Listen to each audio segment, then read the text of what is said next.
Chapter 3.6 The Merchant of Venice. Merchant is a person whose job is to buy and sell products in large amounts, especially by trading with other countries. Antonio was a merchant who lived in Venice, a prosperous city in Italy. Prosperous means successful, usually by earning a lot of money.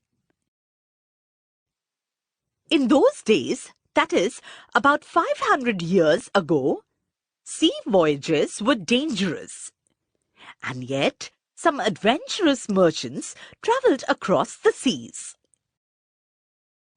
Some others spent a lot of money in sending ships to faraway countries.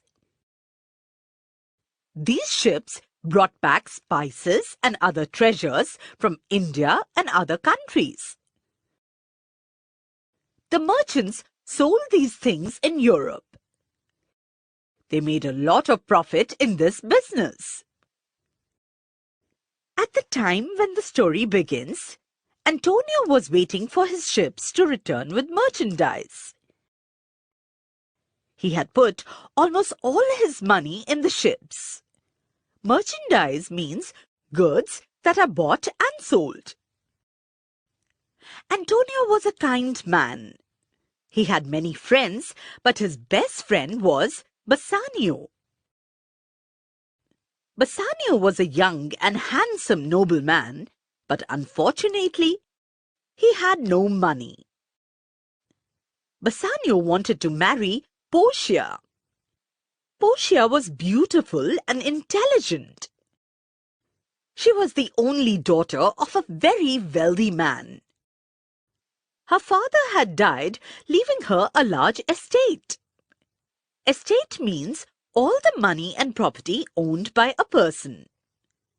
In his will, Portia's father had written how Portia's husband should be selected. He had set a test for her suitors.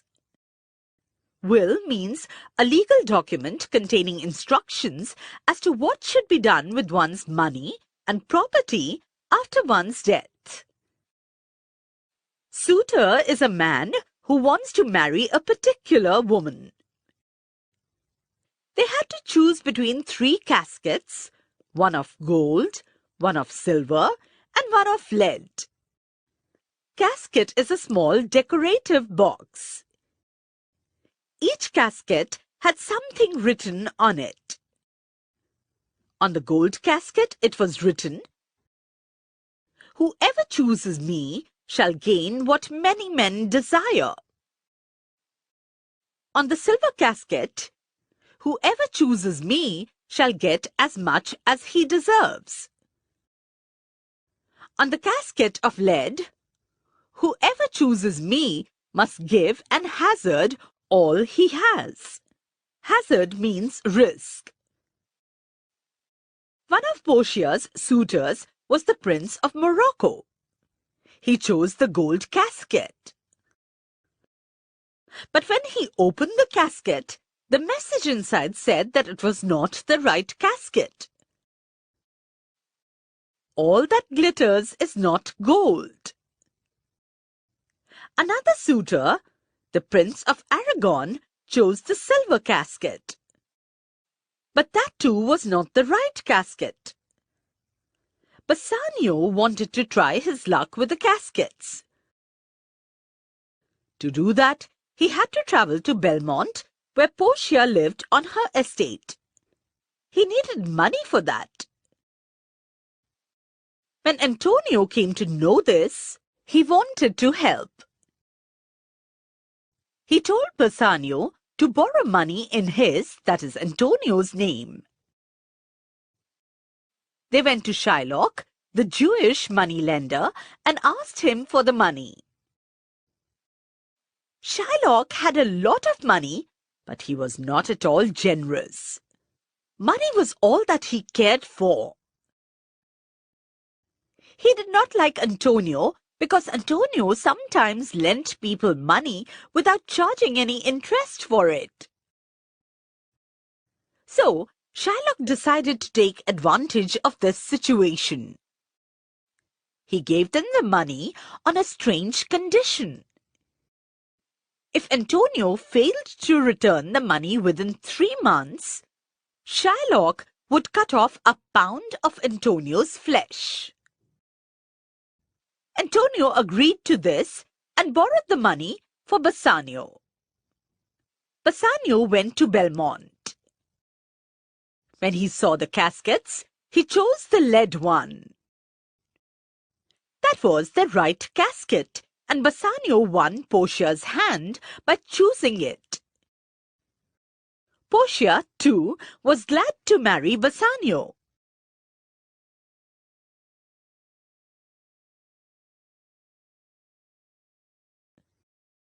In the meanwhile, Shylock heard that Antonio had lost his ships. He was very happy that Antonio would not be able to pay the money. He took Antonio to court and demanded that he fulfill the strange and cruel condition. The Duke liked Antonio and was sorry for him, but what could he do? Antonio had written a bond to Shylock, and according to the law, Shylock was right. Bond is a legally binding agreement. When Bassanio and Portia heard all this, they rushed back to Venice. Portia told Bassanio to pay Shylock twice the amount to save Antonio. But Shylock was adamant. Adamant means unwilling to change an opinion or decision. He demanded only a pound of Antonio's flesh. Everyone in the court, including the Duke, felt that Shylock's demand was inhuman. Inhuman means extremely cruel. The Duke asked Shylock to show mercy towards Antonio, but Shylock was not ready to do so. He felt that Antonio and others had treated him badly before, and he wanted revenge. Just then, a young lawyer entered the court. He said that he would fight Antonio's case. He asked Antonio whether he had agreed to Shylock's condition. Antonio said that he had agreed. Then the young lawyer requested Shylock to show mercy, though the law was on Shylock's side. The lawyer pleaded that mercy is a quality of God himself. When a person shows mercy to someone else, they are both blessed. Mercy was more valuable than a king's crown. But all this had no effect on Shylock. The young lawyer then said that the law allowed Shylock to take a pound of flesh, and he could do that. At the same time, the lawyer warned that while cutting off the flesh, Shylock should not shed even one drop of Antonio's blood.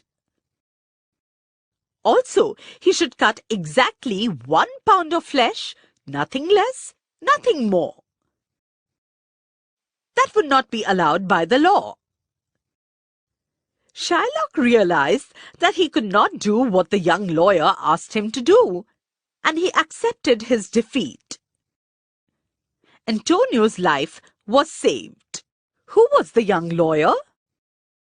Bassanio and Antonio found out later that it was none other than Portia herself, dressed as a young man. Later it was learned that Antonio's ships were safe, and so he had not, in fact, lost his money. Thus, the story, which could have ended in a tragic manner, ended happily.